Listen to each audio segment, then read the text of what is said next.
ബി.ജെ.പിയുടെ സമാധാനം തകർത്തുകൊണ്ട് ഹരിയാന നിയമസഭയിലും പൊട്ടിത്തെറിയിലേക്ക് കടക്കുകയാണ്.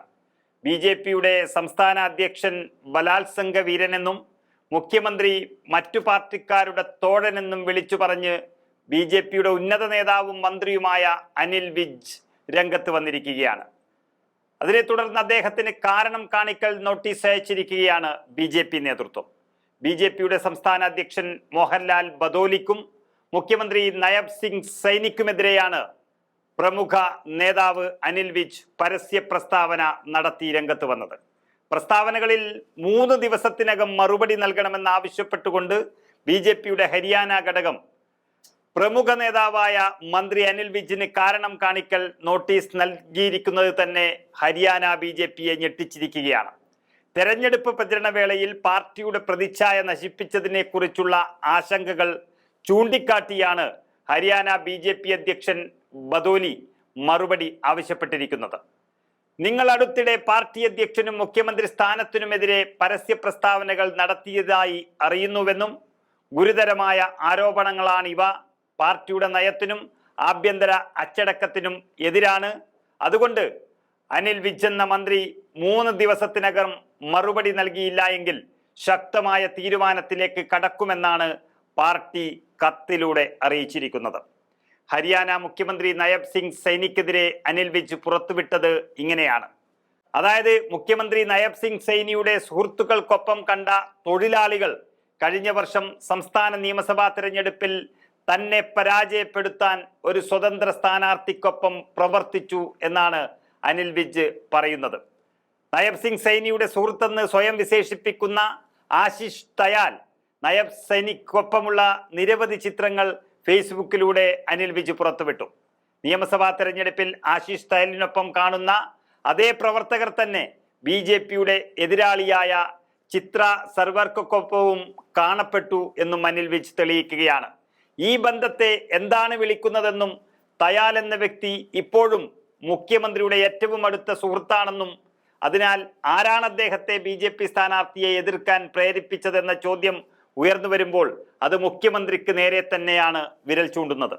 നിയമസഭാ തെരഞ്ഞെടുപ്പിൽ അംബാല കാന്ത് സീറ്റിൽ നിന്ന് തന്നെ തോൽപ്പിക്കാൻ ഗൂഢാലോചന നടന്നതായി വിജ് അവകാശപ്പെടുമ്പോൾ അതിൽ പ്രതിസ്ഥാനത്ത് നിൽക്കുന്നത് മുഖ്യമന്ത്രിയെയാണ്. എന്നിരുന്നാലും അംബാല കാന്ത് മണ്ഡലത്തിൽ സ്വതന്ത്ര സ്ഥാനാർത്ഥി ചിത്ര സർവാരയെ പരാജയപ്പെടുത്തി അനിൽ വിജ് 7ാം തവണയും MLA ആയി വന്നു എന്നുള്ളത് തന്നെ അദ്ദേഹത്തിൻ്റെ വലുപ്പം, അദ്ദേഹത്തിൻ്റെ പ്രസക്തി ഹരിയാനയിൽ എത്രത്തോളം ഉണ്ട് എന്ന് നമുക്ക് ഊഹിച്ചെടുക്കാം. ജനുവരി 31-ാം തീയതി ഈ വിഷയം പരസ്യമായി ഉന്നയിച്ചിട്ടും തന്നെ എതിർത്തവർക്കെതിരെ ഒരു നടപടിയും സ്വീകരിച്ചില്ല എന്നാണ് മന്ത്രി അനിൽ വിജ് പറഞ്ഞുകൊണ്ടേയിരിക്കുന്നത്. താൻ ഏറ്റവും മുതിർന്ന നേതാവായതിനാലും തന്നെ തോൽപ്പിക്കാൻ ശ്രമിച്ചുവെന്നാണ് പറയുന്നത്. ഉടൻ നടപടി സ്വീകരിക്കേണ്ടതായിരുന്നുവെങ്കിലും 100 ദിവസം കഴിഞ്ഞിട്ടും ഒന്നും ചെയ്തിട്ടില്ല, അതിനാണ് ആദ്യം മറുപടി പറയേണ്ടത് എന്ന കടുത്ത നിലപാടിലാണ് മന്ത്രി അനിൽ വിജ് ഉള്ളത്.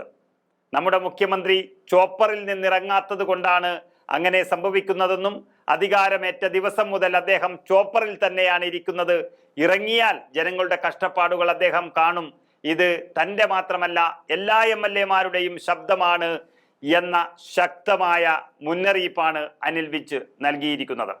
മുഖ്യമന്ത്രിക്കെതിരെ ആഞ്ഞടിച്ച തൊഴിൽ വകുപ്പ് മന്ത്രി അനിൽ വിജ് പാർട്ടി അധ്യക്ഷനെതിരെ പറഞ്ഞത് ഇങ്ങനെയാണ്.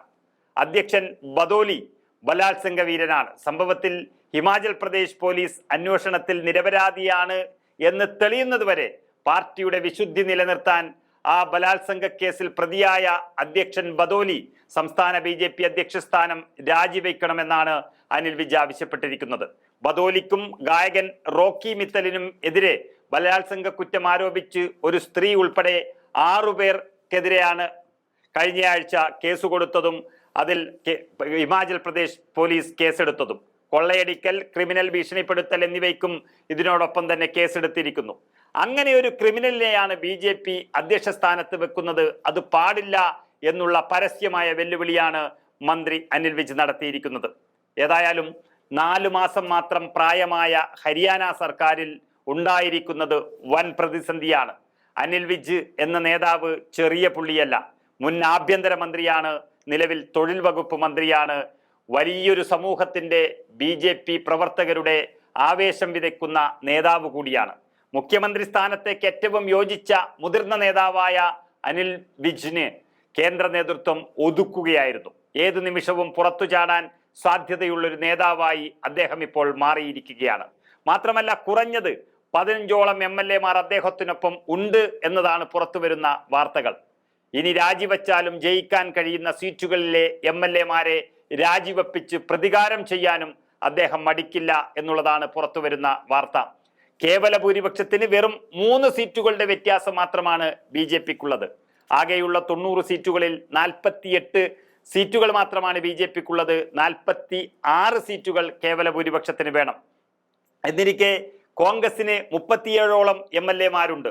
അനിൽ വിജ് ഒരുപക്ഷെ വലിയ തീരുമാനത്തിലേക്ക് കടക്കുകയാണെങ്കിൽ കോൺഗ്രസ് BJP ഭരണം അട്ടിമറിക്കും എന്നുള്ളതും ഒരു സാധ്യതയായി കാണുന്നു. അനിൽ വിജ് വിചാരിച്ചാൽ അദ്ദേഹം കോൺഗ്രസിലേക്ക് വന്നാൽ ഹരിയാനയിൽ BJP ഭരണം വീഴും.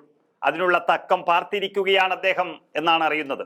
BJP കാരണം കാണിക്കൽ നോട്ടീസും 3 ദിവസം സമയവും നൽകിയത് ഒരുപക്ഷെ അവർക്ക് തന്നെ തിരിച്ചടിയാകാൻ സാധ്യതയേറിയിരിക്കുകയാണ്. 3 ദിവസത്തിനുള്ളിൽ അനിൽ വിജിന്റെ തീരുമാനം എന്തായിരിക്കും എന്നതിനനുസരിച്ചായിരിക്കും ഇനി ഹരിയാന നിയമസഭയുടെ നിലനിൽപ്പ് എന്ന് പറയേണ്ടി വരും.